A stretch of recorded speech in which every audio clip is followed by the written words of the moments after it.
চট্টগ্রামের নেভাল একাডেমিতে অনুষ্ঠিত হচ্ছে বাংলাদেশ নৌবাহিনীর মিডশিপম্যান 2022 ব্যাচ এবং ডিরেক্ট এন্ট্রি অফিসার 2024 ব্যাচের শীতকালীন রাষ্ট্রপতি কুচকাওয়াজ।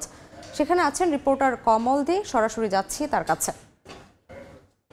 বাংলাদেশ নৌবাহিনীর শীতকালীন রাষ্ট্রপতি কুচকাওয়াজ এবং মিডশিপম্যান 2022 ব্যাচ এবং ডাইরেক্ট এন্ট্রি অফিসার 2024 ব্যাচের সমাপনী যে কুচকাওয়াজ তার আনুষ্ঠানিকতা শুরু হয়েছে বাংলাদেশের চট্টগ্রাম নেভাল একাডেমির যে গ্রাউন্ড সে গ্রাউন্ডে। এবং নৌবাহিনী প্রধান অ্যাডমিরাল এম নাজমুল হাসান কিছুক্ষণের মধ্যে তিনি প্যারেড গ্রাউন্ডে এসে উপস্থিত হবেন এবং তিনি আজকে যে রাষ্ট্রপতি কুচকাওয়াজের প্রধান অতিথি হিসেবে সালাম গ্রহণ করবেন। এইবারে যে রাষ্ট্রপতি কুচকাওয়াজ এবং মিডশিপম্যান 2022 ব্যাচ এবং সাথে রয়েছে ডাইরেক্ট এন্ট্রি অফিসার 2024 ব্যাচের প্রায় সর্বমোট মধ্যে দেখতে পাচ্ছি আমরা 36 জন রয়েছে মিডশিপম্যান এবং ডাইরেক্ট এন্ট্রি অফিসার রয়েছেন 8 জন এবং সব মোট 44 জন আজকে নবীন কর্মকর্তা তারা কমিশন লাভ করবেন। এর মাঝে কিন্তু নারী কর্মকর্তা রয়েছেন 7 জন, আবার বিদেশিও কিন্তু রয়েছে বাংলাদেশ নেভাল একাডেমিতে।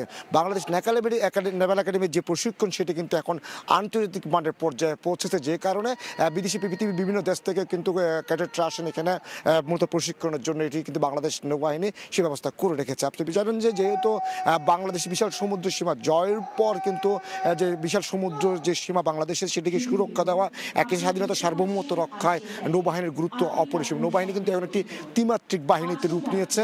মূলত যে নৌবাহিনীর আগে বলা হতো শুধুমাত্র সামুদ্রিক যে পাহারা দাও, তার না কিন্তু এখন স্বাধীনতা সার্বভৌমত্ব রক্ষা করে চলছে বাংলাদেশ নৌবাহিনী। এবং এই বাংলাদেশ নৌবাহিনীতে যেমন এখন বিমান যুক্ত হয়েছে এবং একই সাথে সাবমেরিন যুক্ত হয়েছে, তার নৌবাহিনীকে এখন একটি ত্রিমাত্রিক বাহিনী। আমরা দেখতে পাচ্ছি ঊর্ধ্বতন তিন বাহিনীর ঊর্ধ্বতন কর্মকর্তারা আজকের এই প্যারেডে উপস্থিত হয়েছেন। সেই উপস্থিত প্রক্রিয়া যেটি কিছুক্ষণ আগে আনুষ্ঠানিকতা শুরু হয়েছে এই নেভাল একাডেমিতে। কিছুক্ষণের মধ্যে নৌবাহিনীর প্রধান যিনি রয়েছেন অ্যাডমিরাল এম নাজমুল হাসান, তিনি প্রধান অতিথি হিসাবে আজকে সালাম গ্রহণ করবেন এবং সে সালামের মোট 44 জন আজকে কিন্তু নবীন কর্মকর্তা কমিশন প্রাপ্ত পেতে যাচ্ছে এবং এর মাঝে কিন্তু রয়েছেন 7 জন নারী কর্মকর্তা রয়েছেন।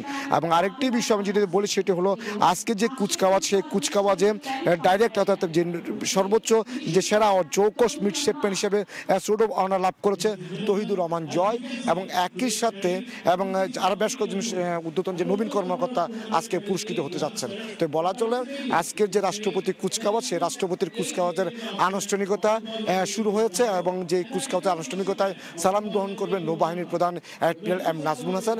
এবং প্রথমে আমরা দেখতে পাচ্ছি 44 জন নবীন সেনা কর্মকর্তা আজকে কমিশন লাভ করতে যাচ্ছে, তার মাঝে 7 জন হচ্ছে নারী কর্মকর্তা। এখন পর্যন্ত আমার কাছে ছিল চট্টগ্রাম নেভাল একাডেমিতে রাষ্ট্রপতি কুচকাওয়াজ এবং 2022 মিডশিপম্যান এবং ডাইরেক্ট এন্ট্রি অফিসার 2024 ব্যাচের যে সমাপনী কুচকাওয়াজ চলছে তার সর্বশেষ।